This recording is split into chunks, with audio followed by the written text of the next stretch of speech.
Good morning, everybody. Happy Thursday. I am back after a 2-week break, although it feels like it was a lot longer than that. So today I've got 3 questions to cover. One of them about Fairlife Protein.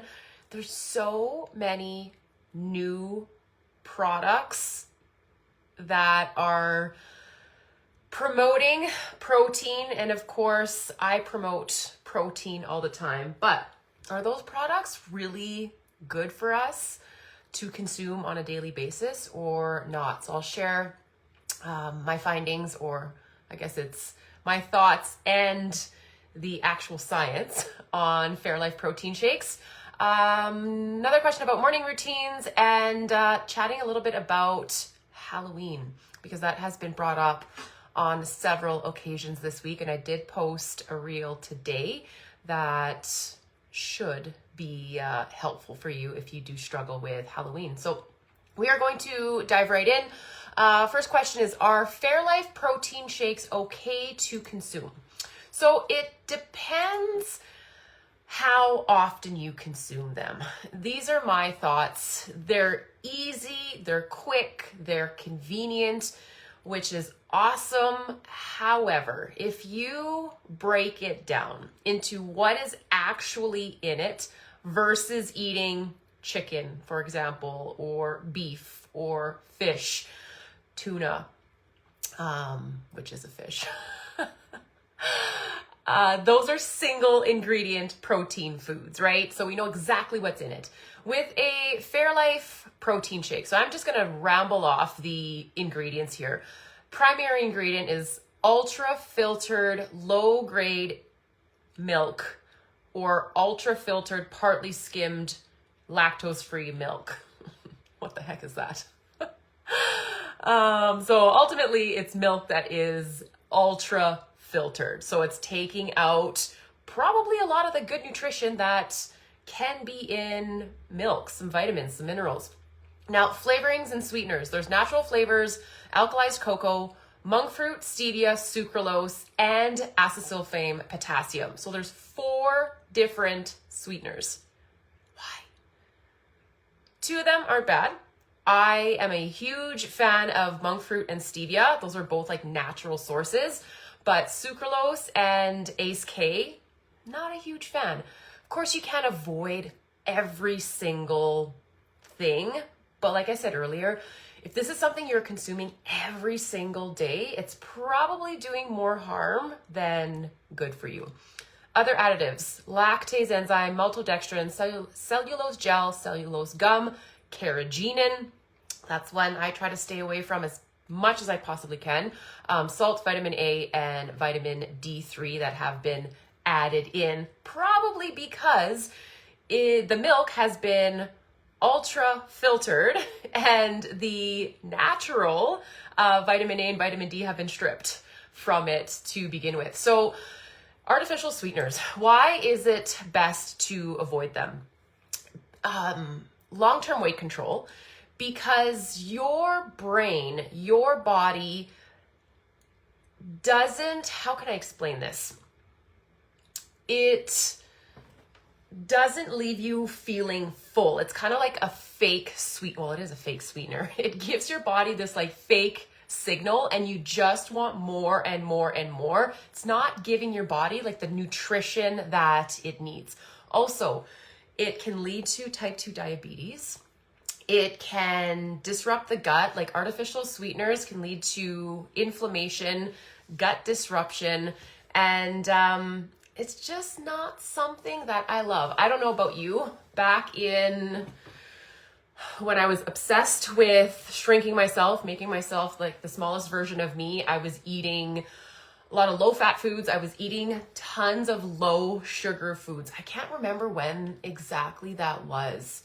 Maybe my university days or end of high school.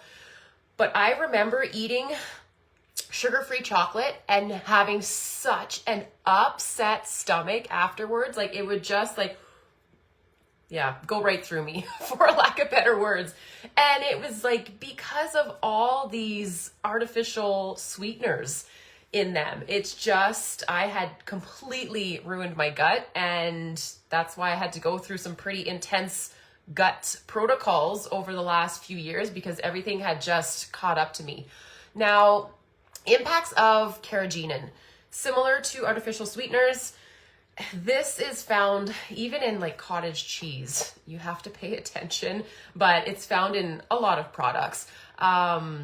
It can increase leaky gut. So intestinal permeability, which leads to inflammation. Inflammation is basically the first step to like chronic diseases.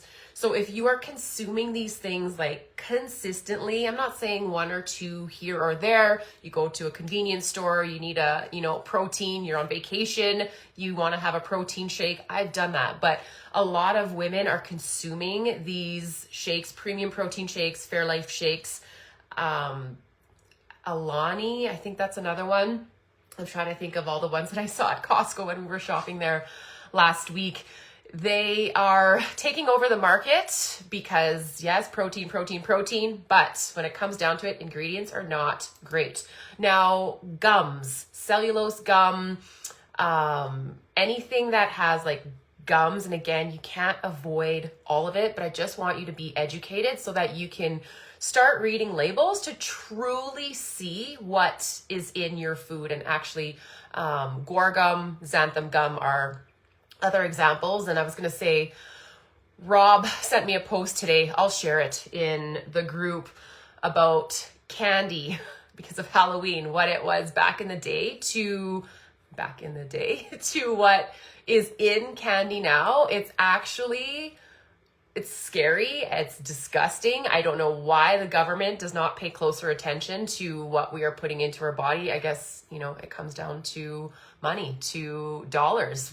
They want to keep us sick so that we need prescriptions and all that stuff. But that is a huge topic for another day. But gums can lead to bloating, can lead to diarrhea, intestinal inflammation once again. So not to scare you from consuming these foods. Again, it's to educate you and just have you think twice about what you are putting into your body.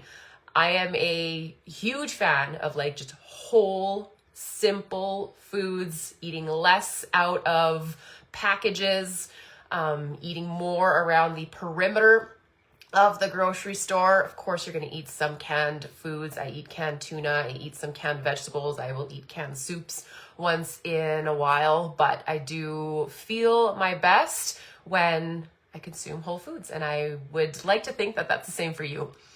All right, next question. What does your morning routine look like? I need tips as I feel mine can be improved.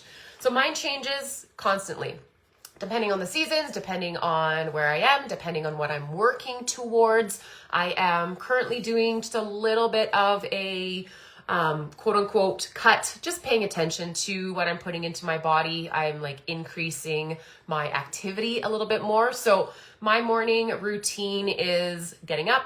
I drink a big glass of lemon, salty water. Just helps with hydration, helps with digestion, helps with energy. So I get that in me right away. I make my nettle or dandelion tea, sit on the couch, depends. I will journal. So I journal 3 things that I'm grateful for. I actually write like I am grateful for ... Usually reflect on the previous day. Sometimes it's just something bigger that I'm just like so incredibly grateful for. And then I talk about how I want my day to go. I plan my day. I write out what I'm going to do. I like talk as if it's going to be an amazing day. Like I actually write, I'm going to have an amazing day because I'm going to accomplish this. It just organizes my thoughts because I am somebody who can be very scatterbrained. I have a lot on the go, which I think all of us do. If I don't organize my thoughts or what I'm going to do, I just find that I'm anxious. I feel more overwhelmed. My day just doesn't go as smoothly. So that's how that goes. Sometimes I write affirmations, not always.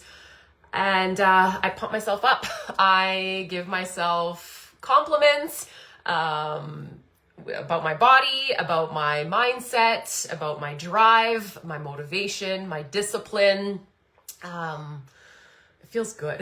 It feels good to get your thoughts out on paper and just start your day with like the cup half full and just boosting yourself up. I think that that's so important because we often expect it from others. We often expect others to make us feel good only to leave us disappointed. So, and that's not everybody, but I just know that if I am my biggest fan, things are just so much better. And then I get downstairs. I've been walking for 20 minutes and either doing a workout or some mobility and yoga. So my morning routine is about 2 hours. So it takes me about 2 hours to get all of that done. I wake up at 5 and sometimes I sneak in a little bit of reading. I am reading a book. I can't think exactly of the title, but it's like Essays That Change the Way You Think, 101 Essays That Change the Way You Think. So I read an excerpt every day. It takes about 10 minutes, sometimes 5 minutes. So that's what my morning routine looks like. I try to take care of my mindset and my body. Now, if you have less time, of course, which a lot of people do, like I just need that 2 hours in the morning, but even like a 10-minute morning routine is awesome. Don't feel like you have to start with this huge, extravagant morning routine if you have just been waking up and like scrolling on your phone.